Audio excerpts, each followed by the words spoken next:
Bismillahirrahmanirrahim. Assalamualaikum warahmatullahi wabarakatuh.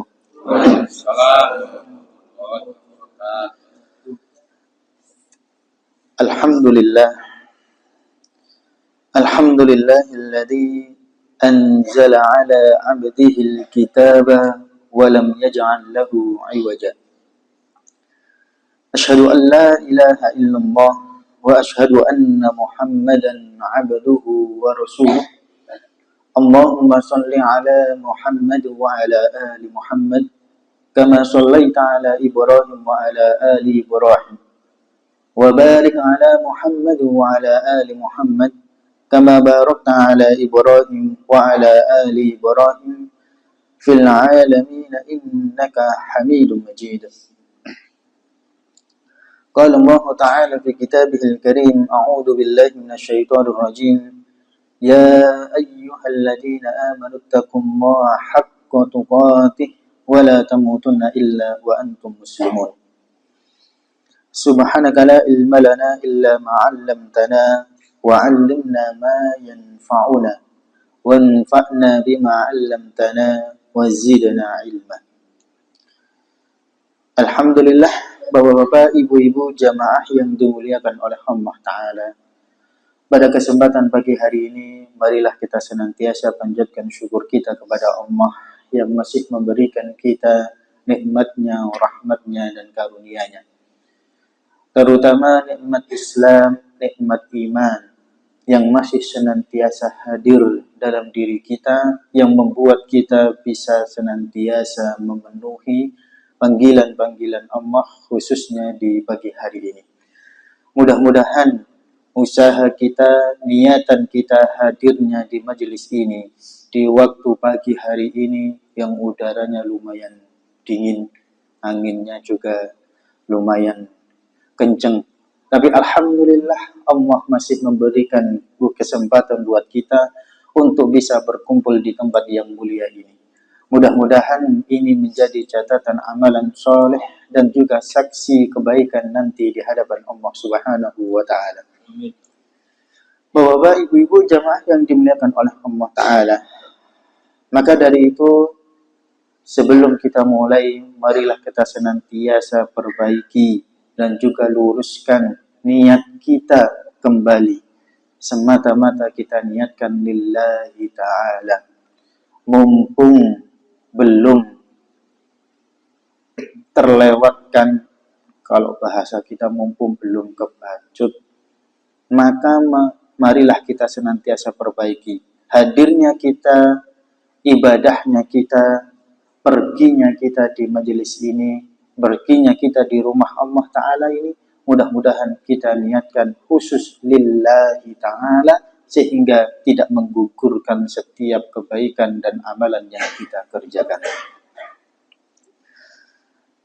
Pada kesempatan pagi hari ini, insya Allah kita bahas suatu tema yang mudah-mudahan ini bisa menjadi pesan dan juga motivasi buat kita bersama, tentang 3 pangkal dosa yang sering kali membuat manusia itu lalai, bahkan tidak menyadarinya. Nabi SAW bersabda, Inna ummahatil khotoya salasatun. Sesungguhnya induk dari segala dosa itu ada 3. Induk segala dosa itu ada 3. Asalnya dosa-dosa yang muncul nantinya itu bersumber dari tiga masalah ini. Apakah itu? Yang pertama, al-kibru, sombong. Sombong ini merupakan sifat yang hanya pantas bagi Allah Subhanahu wa Ta'ala. Dan kesombongan merupakan akar dari banyak dosa, karena Nabi SAW pernah mendefinisikan al-kibru batarul haqqi wa ghamtun nas. Sombong adalah batarul haqqi, menolak kebenaran. Satu, cirinya orang yang sombong, orang dikatakan sombong itu ketika dia menolak kebenaran yang datang kepada dirinya. Ini peringatan buat kita. Karena sombong ini luar biasa. Bisa jadi kita sendiri tanpa menyadarinya bersikap seperti itu. Sombong. Bahkan dijelaskan oleh Imam Ghazali, beliau menuturkan ada 7 unsur yang mendorong manusia itu melakukan kesombongan. Yang menyebabkan orang itu biasanya sombong dalam hal itu. Apa sih yang menyebabkan dia sombong? 1, keturunan. Berbangga dengan keturunan. Keturunannya, lihat, saya keturunannya bapak ini, saya keluarga orang kaya, saya itu dari keluarga cendana, keluarga saya itu keluarga, pokoknya paling kaya di desa ini, keluarga, membanggakan keluarga, sombong dia.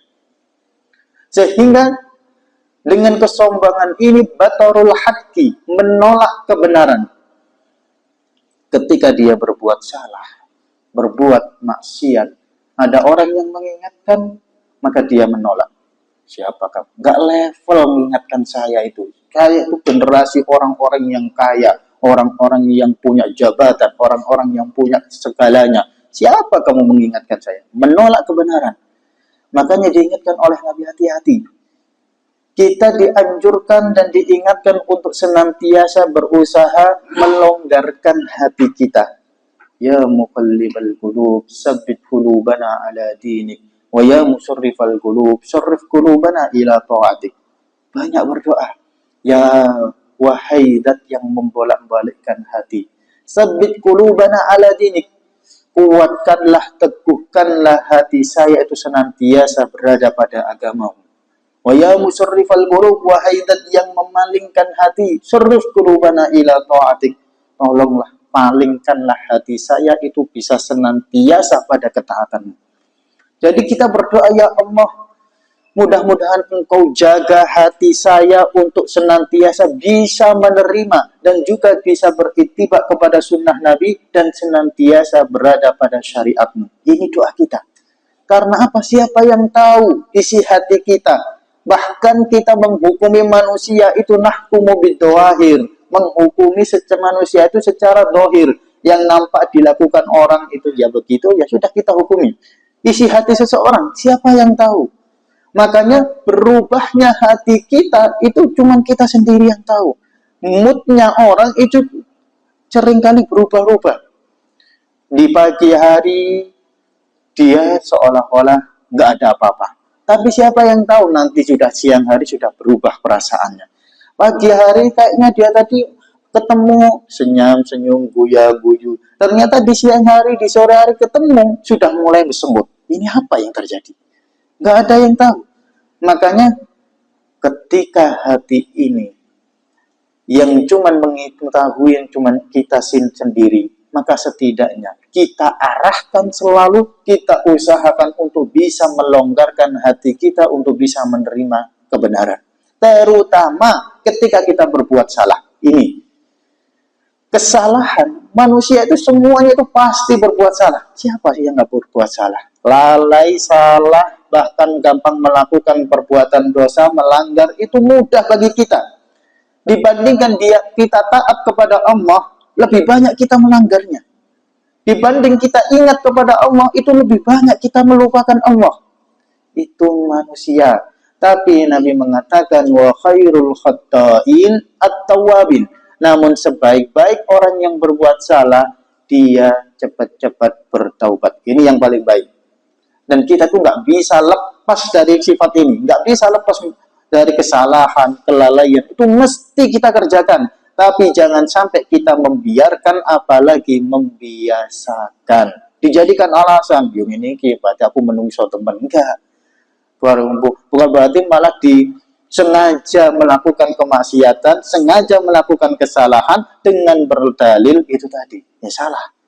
Makanya yang terbaik di antara orang yang berbuat salah itu adalah dia cepat mengakui kesalahannya dan bertobat kepada Allah. Allah itu senang.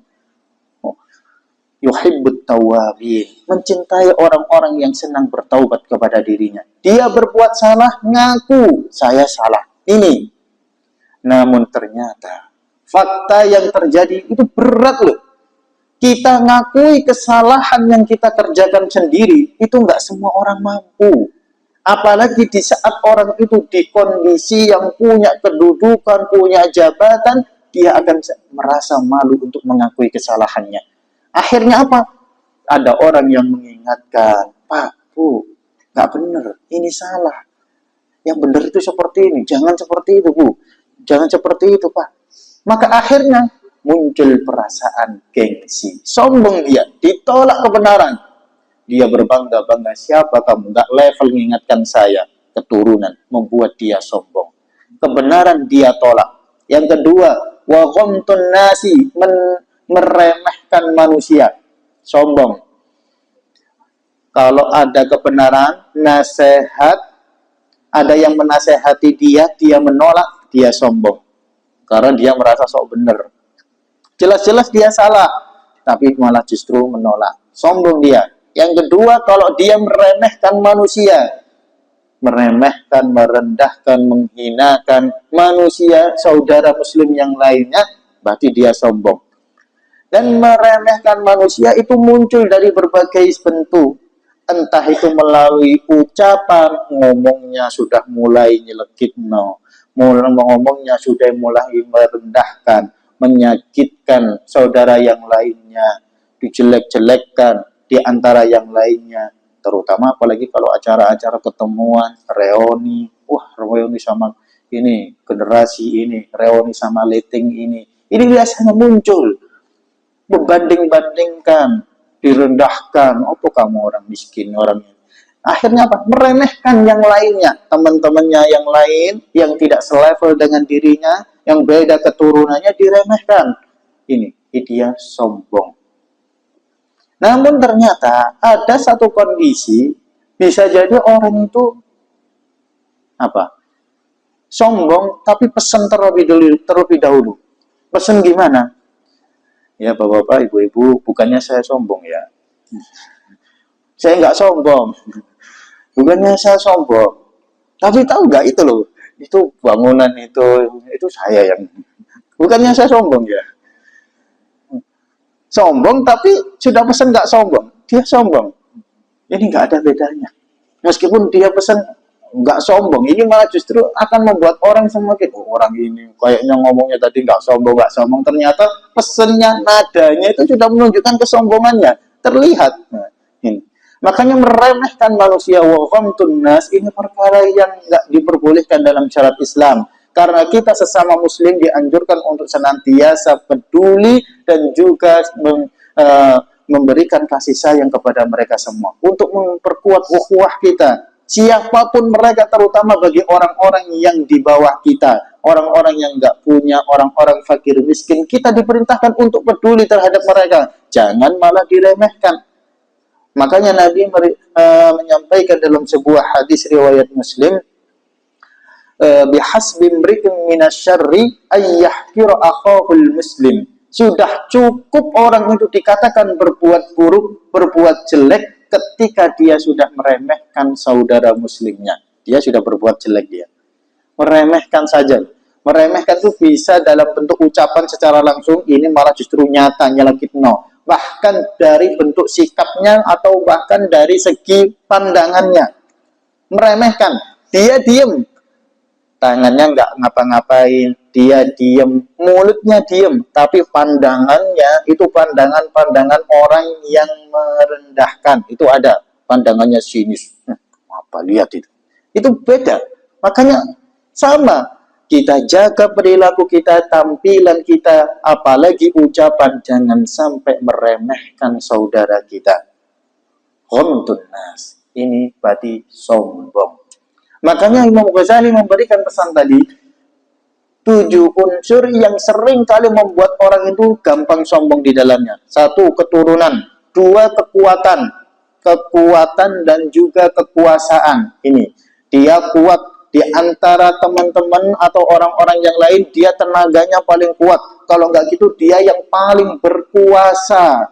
dia pemimpinnya, dia punya jabatan, dia punya segalanya, wewenang-wewenang ini. Sombong, gampang sombongnya. Merasa dia bisa berbuat ini. Akhirnya karena dia biasa mengatur, ketika dia diatur nggak mau. Sombong dia. Dia lebih memilih, pokoknya saya yang paling benar. Dan ini sama, keturunan dan juga kekuasaan itu gampang membuat orang sombong. Akhirnya apa? Dia merasa sok benar. Itu. Merasa benar. Pokoknya saya itu benar, harus benar. Salah pun harus dibenarkan, jangan sampai disalahkan. Apalagi ketika benar, malah justru harus benar. Mohon maaf seperti mungkin guyonan kayak ibu-ibu atau perempuan bahwa alam itu benar loh. Pokoknya yang namanya wanita itu selalu benar. Salah itu harus benar, apalagi benar. Nggak boleh disalahkan. Pokoknya kamus wanita itu yang ada di dalam dirimu harus benar, nggak boleh disalahkan. Kalau dia salah, yang disalahkan orang lain. Oh, kamu ini benar yang salah. Makanya di sini sama. Keturunan dan kekuasaan itu gampang membuat orang sombong. Ketiga, cantik dan juga ketampanan. Ini tampilan. Yang perempuan yang cantik lahir dengan wajah yang cantik, menawan, bahkan dikenal sebagai yang paling cantik, kembang desa dan paling cantik, wajahnya mulus, pokoknya membuat orang tuh wah ini cantik beneran. Atau bagi yang laki-laki, oh ganteng ini, bagaimana parasnya hidungnya, mungkin hidungnya mancung dan sebagainya. Dianggap orang yang paling ganteng. Kelebihan inilah yang seringkali juga membuat orang sombong. Dia merasa paling bagus, paling cantik, paling ganteng di antara yang lainnya. Ketika ketemu dengan orang-orang yang wajahnya biasa-biasa, apalagi sing wajah ini, mohon maaf sampai welek, jeleknya itu minta ampun, wis wireng, jeliteng, merongos, dan itu, mohon maaf gitu. Tapi akhirnya apa merasa, jangan didekati, kalau misalkan dekat-dekat hati-hati, aku mah nulari. Merasa dia paling cantik, jangan deket-deket. Akhirnya apa? Nggak mau bergaul dia. Pokoknya bergaulnya ini kelompok kita itu orang-orang yang pokoknya wajah-wajah yang cantik. Itu wajah-wajah penuh minyak, keringetan. Nggak usah ngumpul. Pokoknya sini cuman kumpulan orang-orang sing glowing. Nggak mau dia bergaul dengan orang-orang yang kusam-kusam, yang jelek-jelek apalagi. Maka akhirnya membuat dia sombong.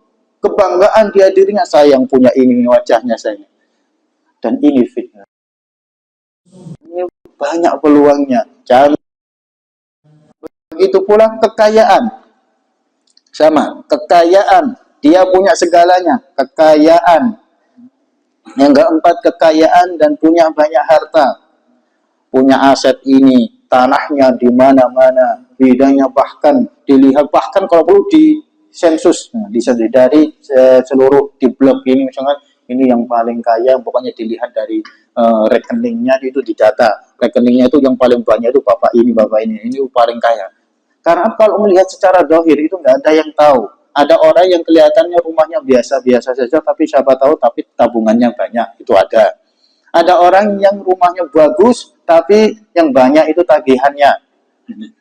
Bukan tabungannya, tapi tagihannya. Ada yang seperti itu. Ada yang rumahnya sederhana, tapi tabungannya juga sederhana. Ada. Nah, tapi tinggal. Akhirnya apa? Kalau misalkan malah justru didata, oh ini yang paling kaya. Kalau dilihat dari segi bangunan, oh ini rumahnya yang paling bagus. Belum tentu dia yang paling kaya. Belum tentu dia yang paling banyak hartanya. Nah, tapi ketika sudah tahu ternyata dari sekian banyak orang itu yang paling banyak hartanya, dia punya tanah ini, kemudian punya ini, dan dia bahkan nggak punya hutang sama sekali. Ini bapak ini, ibu ini, dan sebagainya. Ini yang seringkali membuat kesombongan.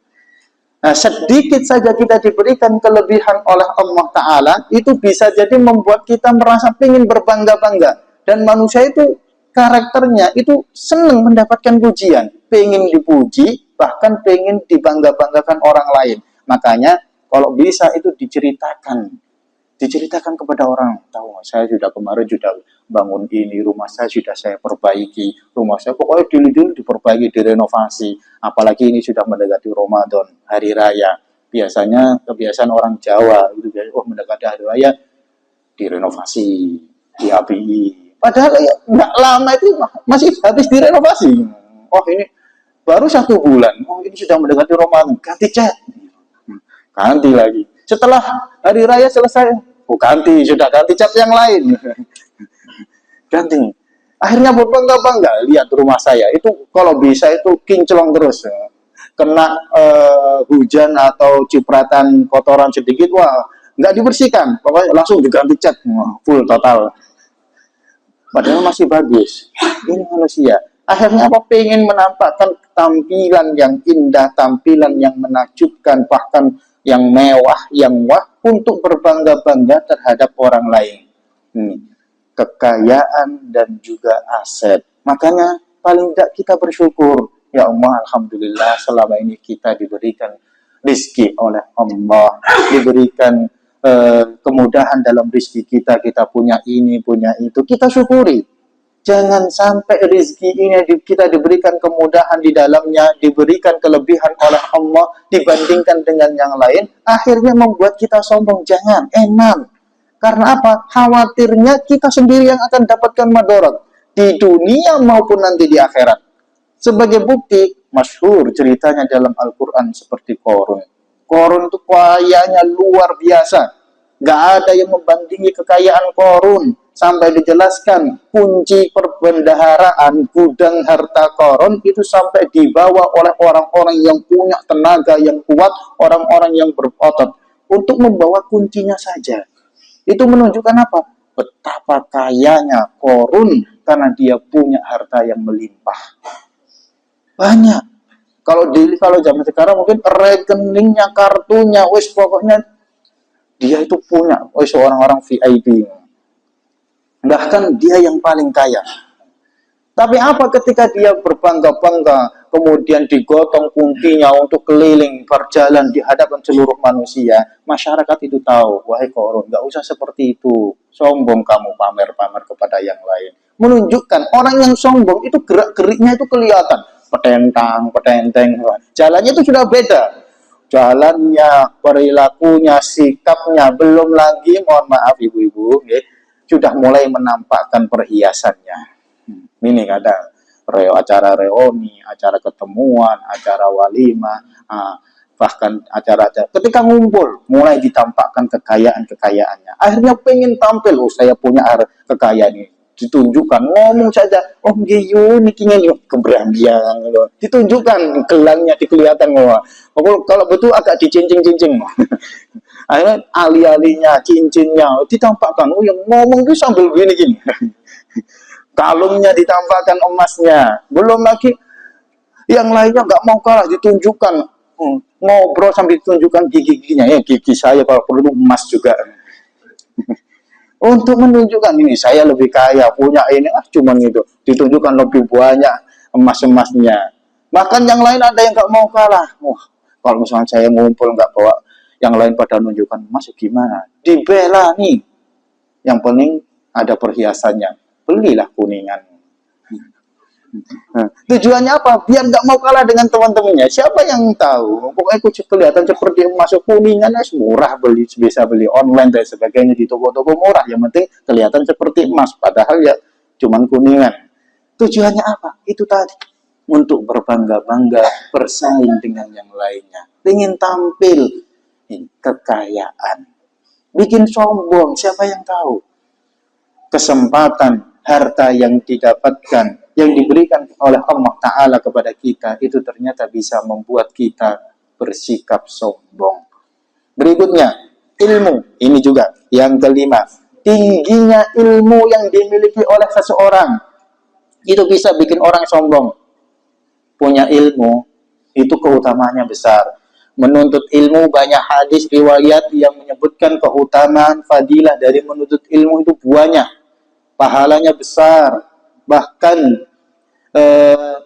keutamaan, fadilah yang didapatkan dia lebih baik dibandingkan dengan mukmin muslim yang biasa. Allah mengangkat derajatnya dibandingkan mukmin yang nggak punya ilmu. Tinggi ilmunya, punya ilmu, tapi ketika ilmu ini tidak membuatnya dirinya tawadhu, malah justru dia membuat dirinya sombong, ini yang akan menghinakan dirinya. Eman. Jadi orang berilmu itu bisa sombong.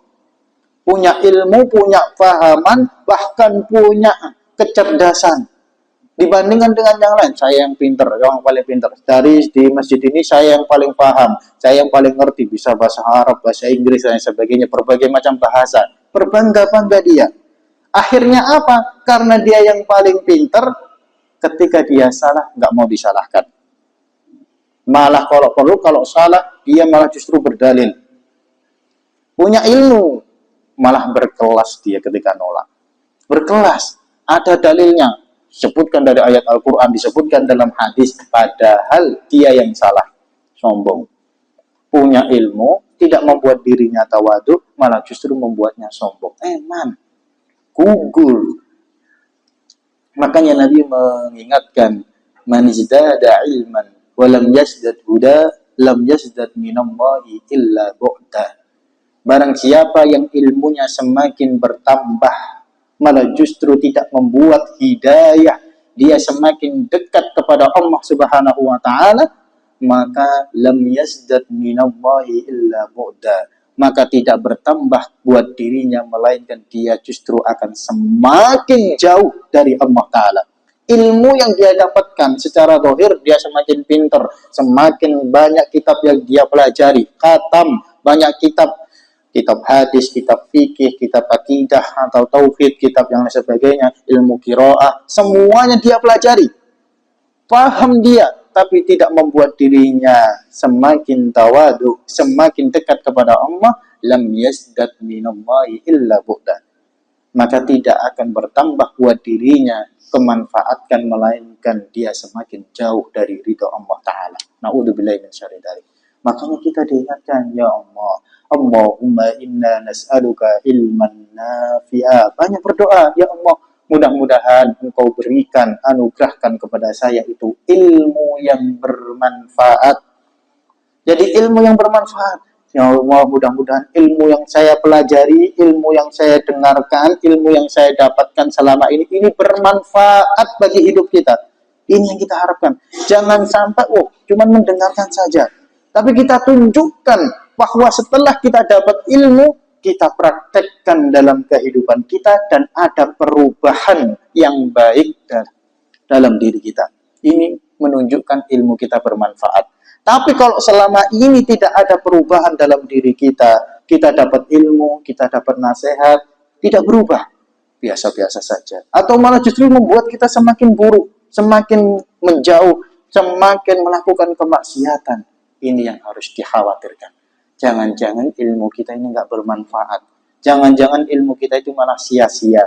Maka kita berlindung, ya Allah, mudah-mudahan ilmu yang kita pelajari ini bisa menjadi ilmu yang bermanfaat.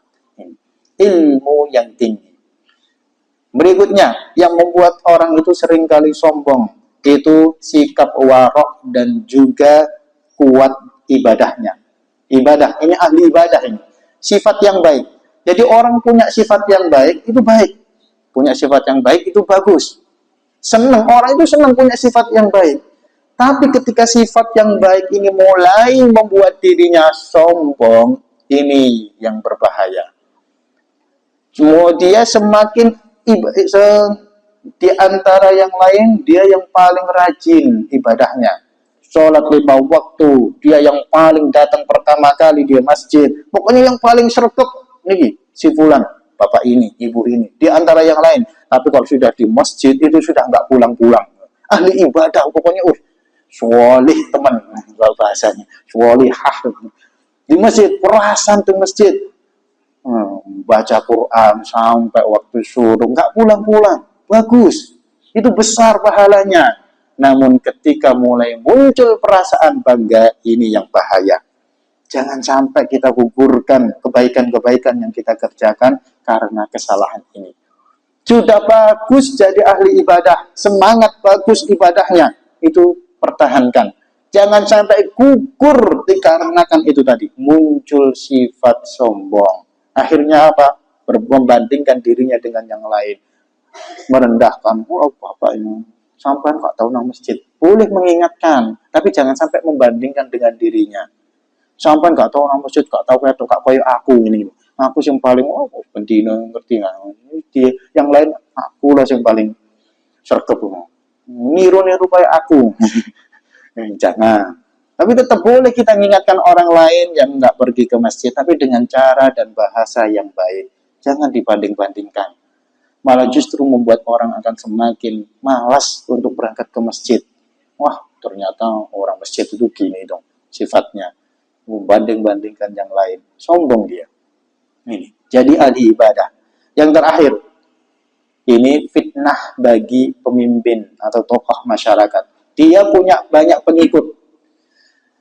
Ramai pengikutnya dan juga kuat pengaruhnya. Ini membuat orang sombong. Akhirnya membandingkan dirinya dengan yang lain. Kelompokmu gimana sih? Dibandingkan, bahkan bisa jadi membandingkan antara masjid ini dengan masjid yang lain. Oh, di masjid ini itu jamaahnya banyak dibanding di sana. Apa masjid itu gak tahu. Akhirnya apa? Merasa di masjidnya yang paling baik, kelompoknya yang paling banyak pengikutnya, dan berbangga-bangga membandingkan, merendahkan yang lainnya. Ini sombong. Makanya dari 7 unsur ini kita harus berhati-hati. Banyak sekali peluang buat seseorang untuk muncul kesombongan bahkan tanpa dia sadari. Maka setidaknya kita berhati-hati jangan sampai kita berada di dalamnya, dan kalaupun kita sudah terlanjur, cepat-cepat berhenti. Bertaubat, istighfar, minta ampun kepada Allah. Ya Allah, jangan sampai engkau lanjutkan kebiasaan buruk ini. Mudah-mudahan kebaikan dan juga ibadah yang saya kerjakan ini jangan sampai hangus dikarenakan kelalaian saya karena sikap sombong ini. Ini sombong. Bahkan Allah Ta'ala itu nggak suka dengan orang yang sombong. Karena apa? Sombongan itu cuma pantas buat Allah Ta'ala. Bahkan Nabi mengingatkan, sombong itu diibaratkan seperti ridha Allah, selendang Allah. Ketika selendang yang merupakan sebuah kehormatan, barang milik pribadi, kemudian direbut orang lain, tentu akan membuat murka. Makanya makhluk yang lemah manusia itu nggak pantas sombong itu. Kalau misalkan ada makhluk yang lemah berusaha untuk merebut selendang Allah, ini kan membuat Allah murka. Makanya Allah Ta'ala berfirman dalam surat Al-Isra, Allah Ta'ala berfirman, وَلَا تَمْشِ فِي الْأَرْضِ مَرَحًا. Janganlah engkau berjalan di muka bumi ini dalam keadaan sombong. Jalannya orang yang sombong itu gimana? Berikut, jalannya orang yang sombong itu gimana? Kelihatan gerak-geriknya, pengkerak-pengkerik, petentang. Jalannya itu sudah beda. Artinya dari jalannya orang kita itu sudah bisa menilai. Ini jalannya orang itu memang jalannya biasa itu seperti ini. Jalannya orang yang tawadu, jalannya orang yang sombong itu beda. Sehingga kalau kelihatan orang sudah jalannya itu dalam kondisi sombong, apalagi dikuatkan dengan menampakkan sesuatu untuk kesombongannya, jelas ini sombong ini. Bawa jalan, bawa menampakkan kekayaannya, menampakkan perhiasannya, kayak artis atau bahkan kayak Miss World, sehingga jalan di tengah digelari karpet merah, ditampakkan kayak model. Jalannya pelan-pelan sambil petenteng, sombong dia.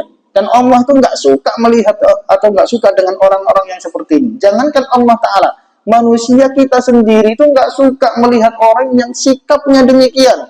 Jalan ketemu orang lain sambil merendahkan, dan kita bisa menilai sendiri kesombongan dari orang yang berjalan itu gimana. Nggak seneng bergaul ketemu dengan orang yang seperti itu sikapnya. Makanya innaka lan tahriqal arda wa lan tablughal jibala tula. Allah ingatkan, wahai manusia, engkau itu nggak akan mampu lan tahriqal arda, engkau menembus bumi.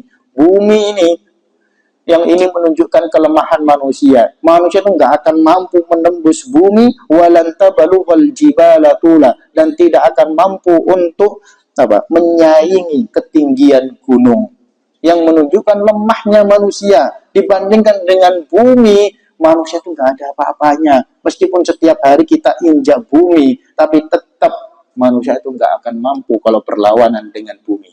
Apalagi dengan gunung, dengan sesuatu yang kokoh, kuat, nggak akan mampu. Makanya Allah ingatkan, nggak pantas. Kita itu makhluk yang lemah. apalagi bersikap sombong seperti ini nggak pantas buat kita.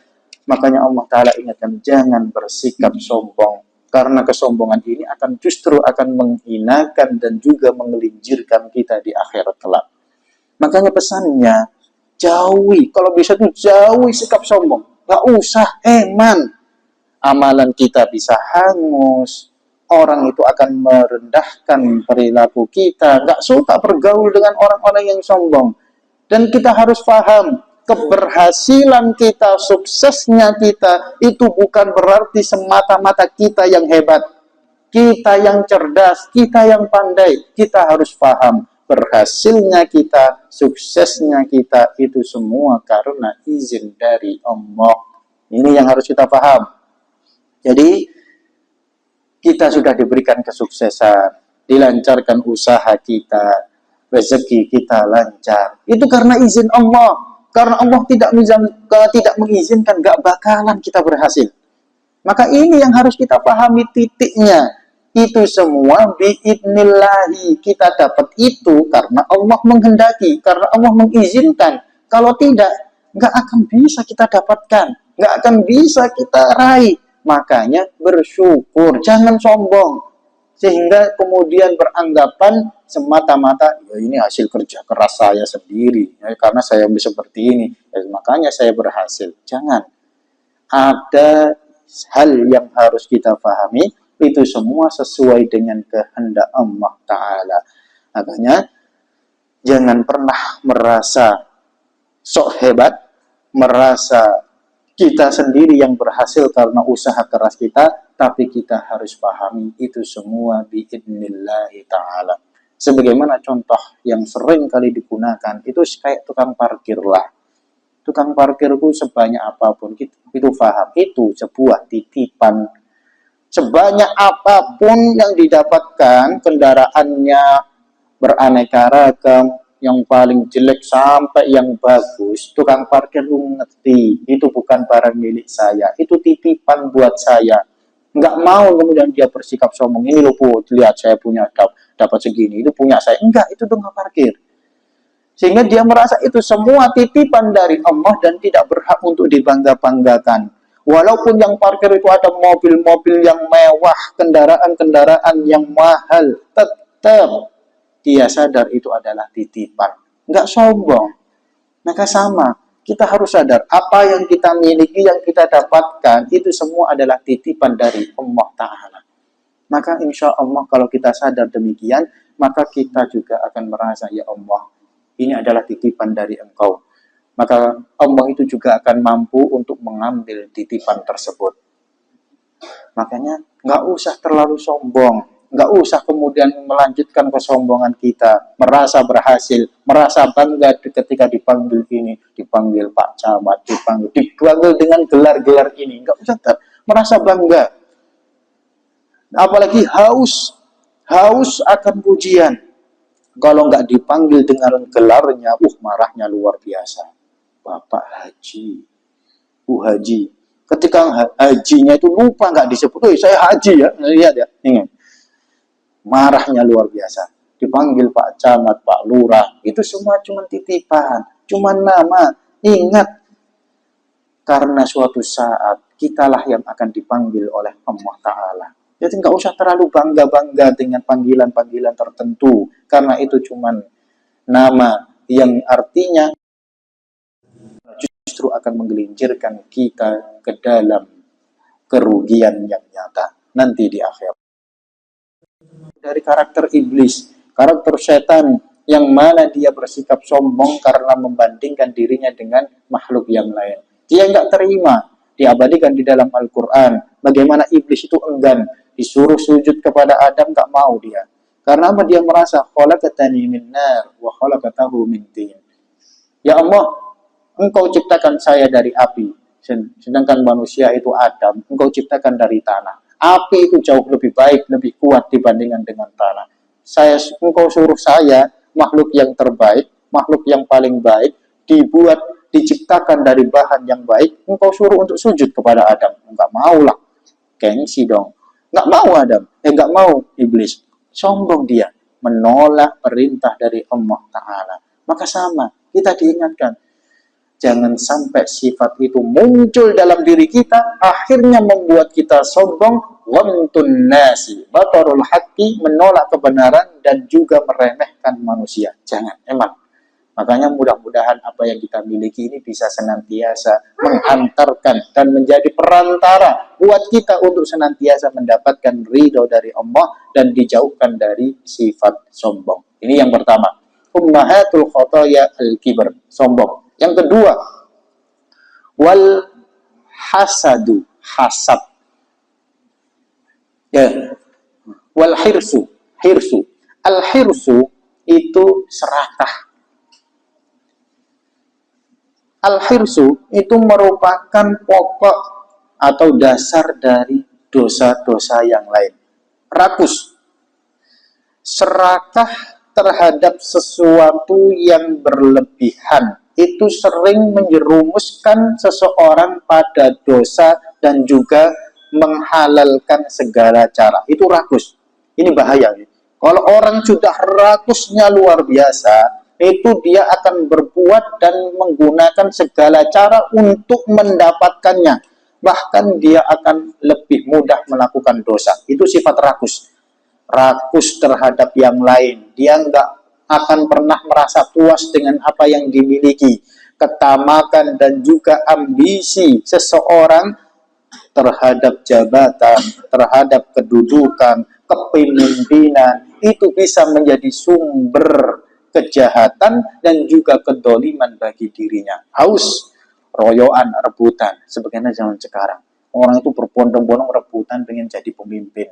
Ini fitnah ya.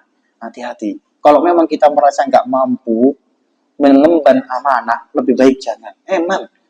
Kalau cuma yang dicari itu dari cuma keuntungan dunia, rugi. Kan apa, tanggung jawab pemimpin itu berat, amanahnya itu berat. Enggak cuma yang dipikirkan, oh biar balik modal, untungnya besar. Enggak.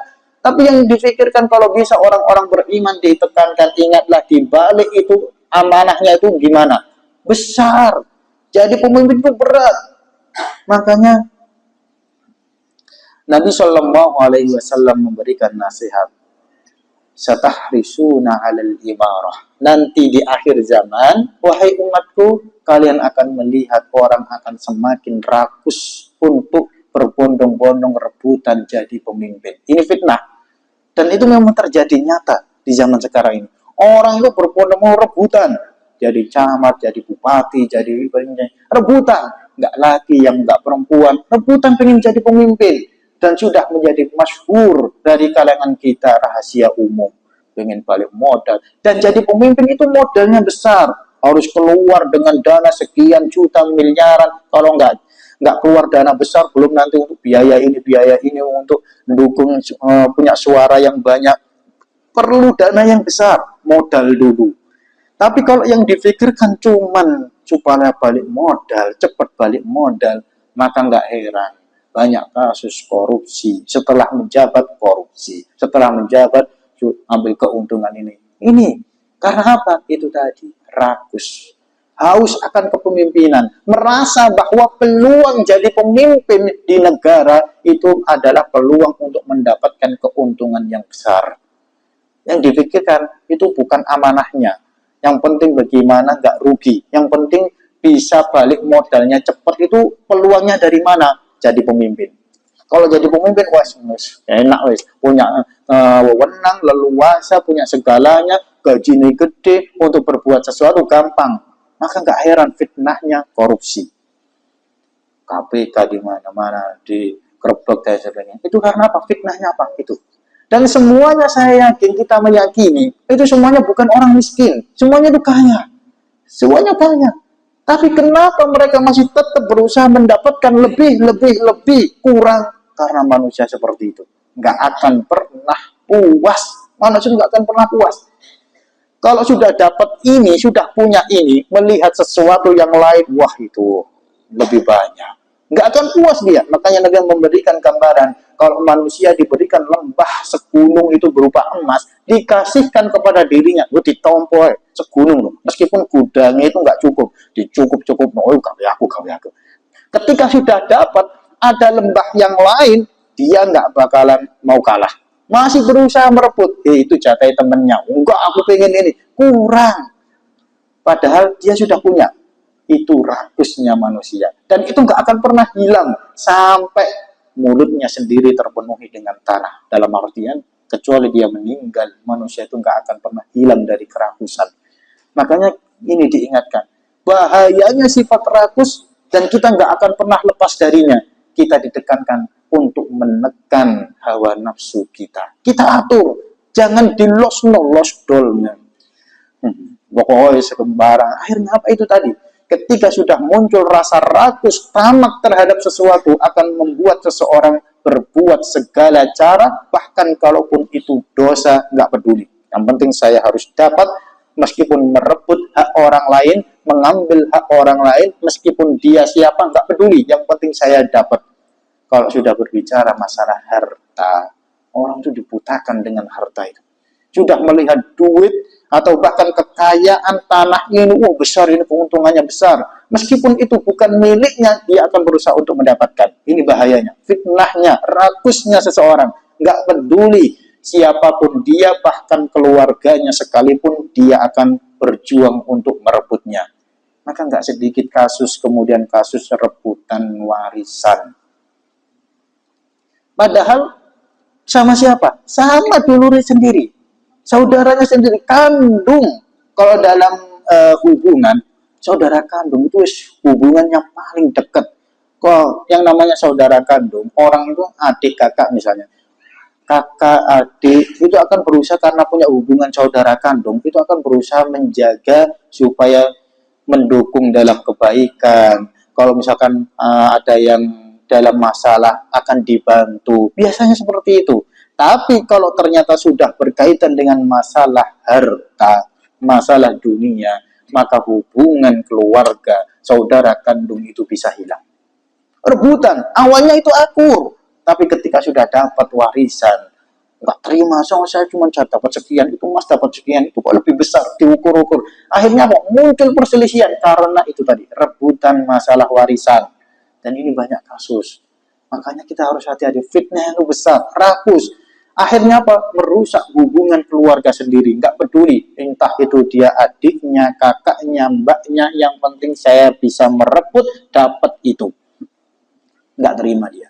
Ini rakusnya seseorang. Nggak peduli. Merusak hubungan, bahkan menggunakan segala cara untuk mendapatkannya. Rakus.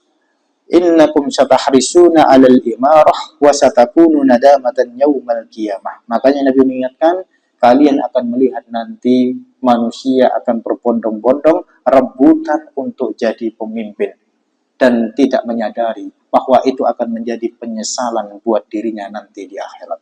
Ini tanggung jawabnya. Orang dibutakan, melupakan amanahnya karena dibutakan itu tadi untuk mendapatkan kepemimpinan dan keuntungan dunianya. Bapak-bapak, ibu-ibu jamaah yang dimuliakan oleh Allah Ta'ala, makanya sifat serakah ini menjadikan orang itu berusaha pengen mendapatkan sesuatu dengan berbagai cara. Kalau sudah rakus, haus pengen dapatkan, wah gimana ini? Dia akan merencanakan rencana yang jahat. Nggak peduli siapa orangnya. Maka dia akan berusaha menggunakannya supaya bisa mendapatkannya. Cara halal, haram, nggak peduli. Bahkan membunuh sekalipun akan dia lakukan. Makanya perutnya orang yang serakah itu tidak akan pernah kenyang dan tidak akan pernah puas. Nggak akan pernah puas dia. Kalau sudah serakah, dapat segitu, kurang lagi, kurang lagi, kurang lagi. Kecuali dia meninggal dunia.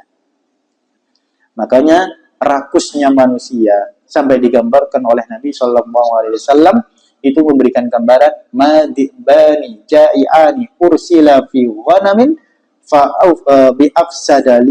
biafsadalaha min hirsil mar'i alal mali. Rakusnya manusia itu digambarkan seperti rakusnya seseorang itu mengalahkan rakusnya dua serigala. Di'bani, dua serigala yang kelaparan, kemudian dilepaskan ketemu dengan satu kambing. Dan serigala ini sudah 3 hari atau lebih itu nggak makan. Karena saking laparnya, kebetulan cuma ada satu kambing. Rebutan serigala ini. Dibani, serigala ini rebutan untuk dapat satu kambing. Bahkan yang namanya serigala itu dikenal dengan hewan buas yang akan semakin galak, semakin buas ketika dalam kondisi lapar. Dia akan semakin menakutkan. Akhirnya apa? Ketika sudah kondisi lapar, nggak peduli itu sesama serigala atau enggak, maka dia akan berusaha untuk mencapik-capik yang lain untuk mendapatkan yang dia inginkan. Itu serigala. Ada dua serigala yang kelaparan, yang cuman di situ ada satu kambing, rebutan untuk dapat satu kambing. Rebutannya dia akan berusaha untuk melumpuhkan satu sama yang lain. Itu serigala. Dan rakusnya manusia itu mengalahkan rakusnya serigala tadi, yang menggambarkan betapa dahsyatnya, sadisnya, rakusnya manusia ketika dia sudah memiliki sifat tersebut. Yang artinya dia akan menggunakan segala cara, bahkan merugikan orang lain, itu tidak akan pernah dia peduli. Ini hati yang serakah. Lalu apa madarat yang dia dapatkan? Hati yang serakah itu tidak akan pernah tenang. Satu, dia nggak akan pernah puas. Yang ketiga, dia akan selalu tamak dan tidak akan pernah merasa kurang.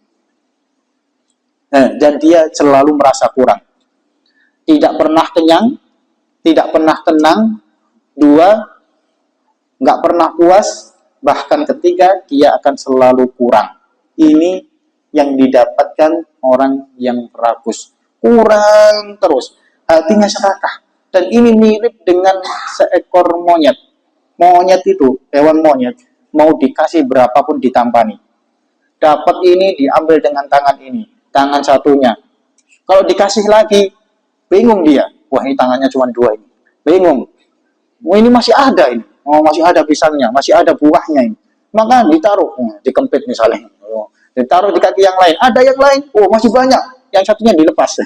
Nggak bisa bawa. Nggak mungkin kan monyet kemudian bawa berojong, bawa atas.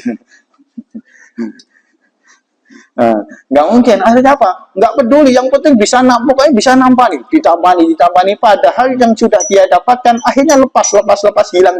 Ditambani, bingung bawanya. Nggak akan pernah puas. Pokoknya selagi ada yang lain, bahkan dimasukkan ke dalam mulutnya sampai penuh pun, dia akan tetap akan berusaha untuk, ada lagi. Ini monyet yang serakah. Maka jangan seperti monyet. Jangan seperti monyet. Apalagi manusia itu mirip dengan monyet. Apalagi kalau sudah pakai teori monyet. Nggak ada bedanya. Makanya ada yang mengatakan, manusia dan monyet itu sebenarnya sedulur. Ya, enggak juga. Buktinya tinggal dilihat. Kalau jenengan pilih di antara manusia yang paling welek dijejerkan, disampingkan dengan monyet yang paling ganteng, mungkin mirip. Ada yang seperti itu. Tapi tetap sifatnya jangan sampailah. Kita manusia itu diberikan akal oleh Allah, diberikan kepribadian, insya Allah kita gunakan, manfaatkan dengan baik. Jangan sampai kita hinakan diri kita, apalagi sampai lebih buruk dibandingkan dengan hewan. Belhum adol. Jangan. Ini sifat serakah. Makanya Ibnu Mas'ud pernah menuturkan bahwa sesungguhnya rizki yang diberikan oleh Allah itu tidaklah didapatkan oleh rakusnya seseorang, dan tidak akan pernah dicegah oleh tidak sukanya orang yang nggak suka. Itu nasihat Ibnu Mas'ud. Artinya apa? Orang yang rakus, dia akan semakin rakus dan tidak akan pernah puas selamanya. Dan dia akan berusaha untuk merebut rizki dan nikmat orang lain meskipun dia sudah memilikinya. Makanya kita berhati-hati, ya Allah. Kalau kita memang sudah punya, sudah dapat, mudah-mudahan ini sudah cukup buat kita. Nggak usah ngelirik-ngelirik tangga nih. Wah, sudah dapat jatah masing-masing misalnya, mohon maaf. Di pagi hari ini biasanya sudah ada makannya bungkusan atau nasi kotak. Semua sudah dapat, insya Allah isinya sama. Nggak usah ngelirik-ngelirik yang lain. Wah, ikut menunya ayam. Ini ayam misalnya. Wah, aku oleh paha, aku oleh dodo. Senenganku. Ngelirik-ngelirik. Nggak usah lah. Insya Allah yang kita dapatkannya sudah kita syukuri. Nggak usah ngelirik-ngelirik tangga. Ini yang membuat kita terfitnah. Muncul rasa rakus, nggak terima. Wah, Gimana kok lu enak iku? Oh, dosa kami masak juga sama satu tempat, nggak usah ngelirik yang lain. Itu yang kita dapatkan ya sudah kita nikmati. Kalau misalkan dapatnya itu ya sudah alhamdulillah. Menunya sama, dimasak dalam satu waktu, bahkan satu tempat di wajan yang sama, rasanya juga sama. Enggak usah ngelirik-ngelirik tangga nih. Saya nyoba ya, itu kayak rasanya beda. Sami bumbunya ya sami. Ini kadang fitnahnya itu besar. Ini masih soal makanan. Belum lagi kalau sudah menjarah masalah yang lain, kekayaan, terlebih lagi masalah pribadi, masalah keluarga. Kita sudah punya keluarga, punya istri sendiri. Nggak usah ngelirik istri tangga nih. Ya. Nggak usah. Alhamdulillah kita punya istri ini. Ya sudah disyukuri, alhamdulillah. Itu dapatnya itu enggak pun dinikmati mawon. Waduh, bosan aku ngomongnya. Nggak usah. Ya sudah itu dinikmati, ya Pak. Lebih nyaman dengan yang lain. Wah, ini bahaya fitnah ini. Karena apa bahayanya? Fitnah laki-laki itu memang akan tetap ada muncul, yaitu fitnahnya itu perempuan. Nggak yang muda, nggak yang kecil, sampai yang tua. Bisa jadi fitnah itu muncul di saat kita sudah tua. Maka banyak kasus perceraian itu terjadi ketika sudah mbah-mbah. Kalau bahasanya itu kurang, sampai haji nopo sih Pak. Pun sepuh, nggak usah neko-neko. Iya Bu. Wah, nggak mau ternyata. Tua-tua akan pola. Tapi gimana tadi fitnahnya? Ternyata muncul di saat kita sudah tua itu sudah ternyata ada perasaan seperti itu. Dulu waktu masih menikah, masih muda, belum tua, belum jadi mbah-mbah, aman-aman saja hubungannya. Lalu kenapa ketika sudah tua itu mulai muncul perasaan, wah ternyata tonggone lu ayu, kayak lebih seger. Ini fitnah. Makanya ini kembali kita perhatikan. Terutama masalah hubungan keluarga. Mohon maaf kalau misalnya saya mau memberikan nasihat keluarga itu apa ya, nggak pantas sih ngucing jenengan meskipun sepuh pengalaman itu kata mesti ini.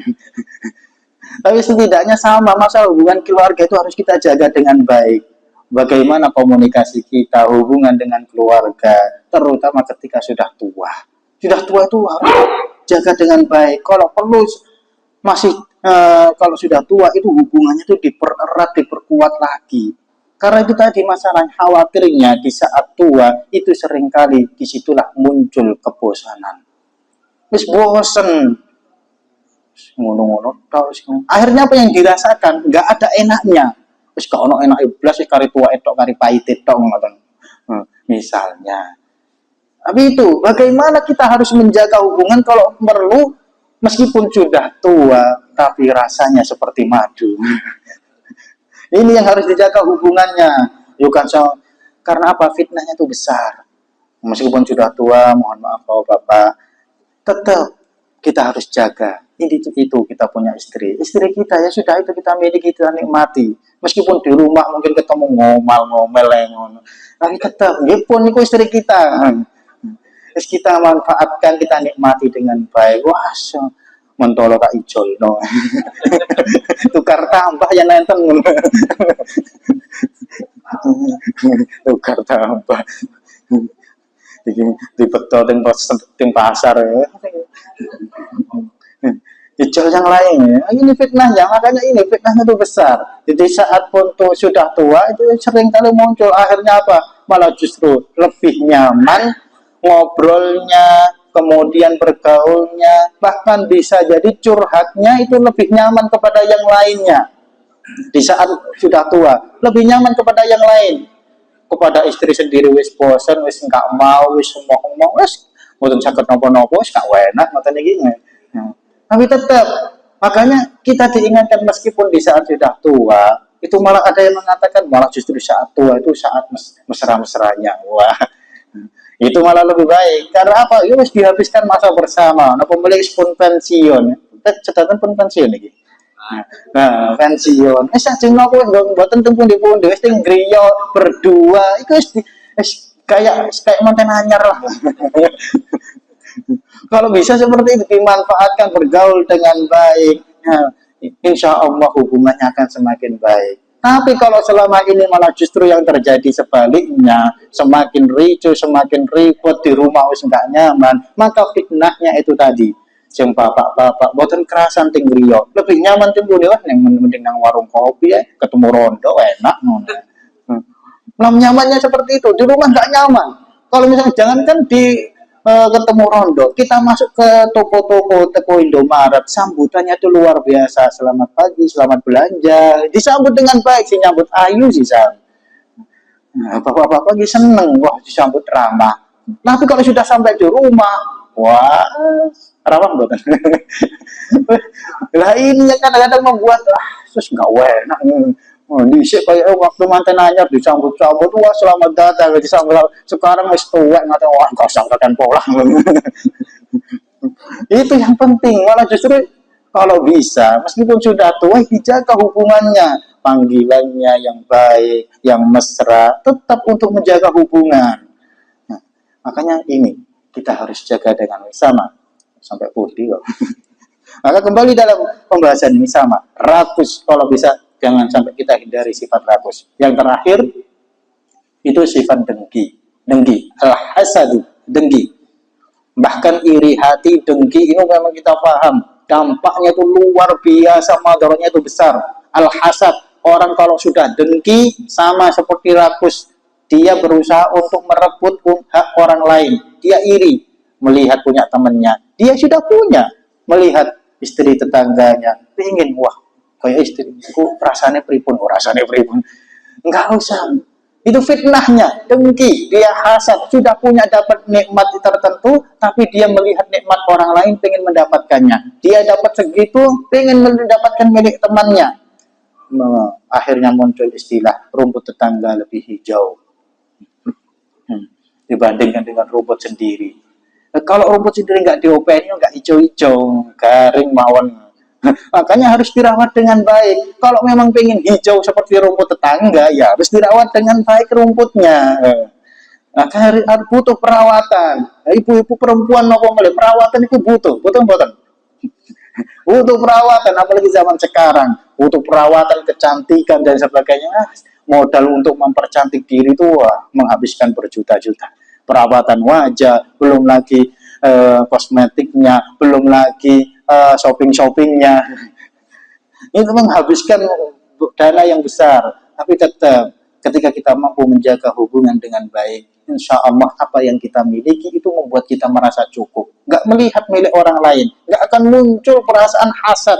Hasad inilah yang membuat sumber dosa-dosa yang lain. Sudah muncul perasaan hasad, iri, dengki, mulai dia benci kepada orang-orang tertentu. Sudah melihat, oh itu milik orang lain, pengen direbut, mulai nggak senang, dia berusaha untuk merebut milik orang lain. Ini dengki. Makanya Nabi memberikan nasihat dalam hadisnya, dalam riwayat, la tahasadu. Ada beberapa perkara yang seringkali membuat orang itu berpecah belah, musuh-musuhan itu faktornya banyak. La tahasadu, wala tanajasu, wala tabaghadu, wala tadabaru, wala yabi' ba'dukum ala bai'in ba'din. Itu banyak faktornya. Hasad, la tahasadu. Nabi mengingatkan, wahai umatku, ingat jangan sampai bersikap hasad. Hasad itu bahayanya besar. Kalau sudah muncul perasaan hasad, iri, mulai dengki dengan saudara kita, itu membuat kita semakin ingin menyakiti, merebut, menjelek-jelekkan orang-orang tersebut. Ini. Makanya jemaah yang dimuliakan oleh Allah Ta'ala, mudah-mudahan dari ketiga nasihat ini, yang Nabi mengingatkan ummahatul khotoya salasah, 3 pakar atau 3 dasar dosa itu ada 3, sombong, serakah, dan juga hasad. Mudah-mudahan kita dilindungi oleh Allah Ta'ala dan mudah-mudahan hati kita dihindarkan jangan sampai memiliki sifat-sifat yang demikian. Mungkin yang bisa saya sampaikan pada pagi hari ini cukup sekian. Mudah-mudahan apa yang kita pelajari ini menjadi motivasi buat kita semua. Kalaupun ada salah kata, mohon maaf yang sebesar-besarnya. Aku qouli hadza astaghfirullah li wa lakum. Subhanakallahumma bihamdik asyhadu an la ilaha illa anta astaghfiruka wa atubu ilaik. Walhamdulillahirabbil alamin. Wassalamualaikum warahmatullahi wabarakatuh.